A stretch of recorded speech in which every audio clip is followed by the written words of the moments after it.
آپ خود ہی سب کچھ ہو، آپ خود ہی سب کچھ ہو۔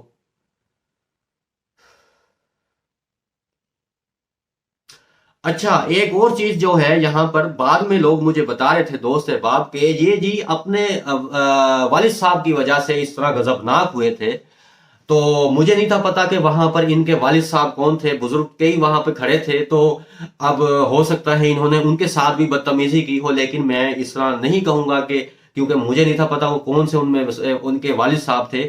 تو مجھے یہ بتائیں، جس شخص کو اپنے والد کے احترام کرنا نہ آتا ہو، والد کے سامنے تو اونچی آواز سے بھی بات کرنا نہیں چاہیے، تو والد کے سامنے اس طرح سے مس بہیو کرنا، اس کی بات، والد کا بھی برا چاہ سکتا ہے بھلا؟ آپ مجھے بتائیں، کبھی کسی کا باپ برا چاہتا ہے اپنی اولاد کا؟ اس نے اس کو اچھائی کا مشورہ دینا ہے تاکہ اس کی بھلائی ہو، اس میں کسی مصیبت میں نہ پڑ جائے۔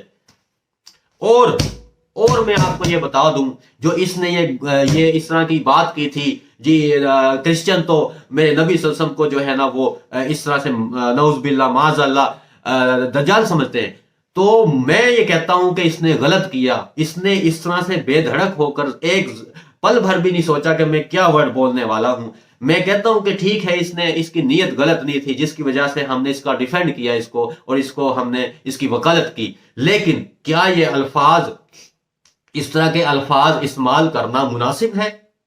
اس طرح کے الفاظ، وہ بھی کائنات کی سب سے عظیم ہستی کے بارے میں، جن پر ہمارے دل و جان، ہمارے خاندان سب قربان، جن کے احسان تلے ہم دبے ہوئے ہیں، جن کا احسان ہم کبھی نہیں لوٹا سکتے، جن کی وجہ سے حق ہم تک پہنچا، اور جو دن رات ہمارے لیے راتوں کو جاگ کر روتے تھے اور ہمارے لیے بےتاب ہوتے تھے کہ میری امت کا کیا بنے گا۔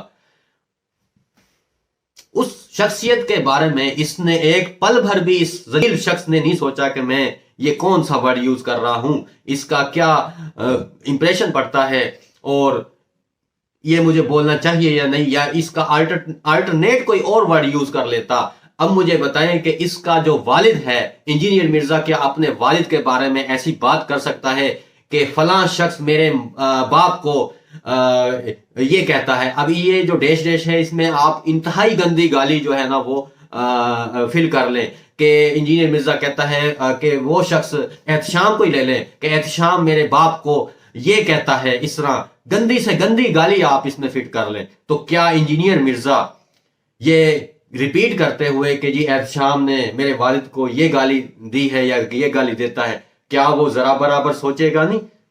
کیا وہ رکے گا نہیں ایک پل بھر کے لیے کہ میں اس کے لیے کوئی آلٹرنیٹ ورڈ یوز کر لوں، اب وہ گالی کو ایلیبوریٹ ہی نہ کروں کہ بس یہ کہہ دوں کہ گالی دی تھی؟ اچھا اس حوالے سے نا اس مثال میں آپ کو دیتا ہوں، اس سے تو قادیانی بہتر تھا، اس سے تو وہ قادیانی بہتر تھا جو اتنا غیرت مند تھا، جو کورٹ سے واپس آ گیا، وہ گالی نہیں اس نے برداشت کی۔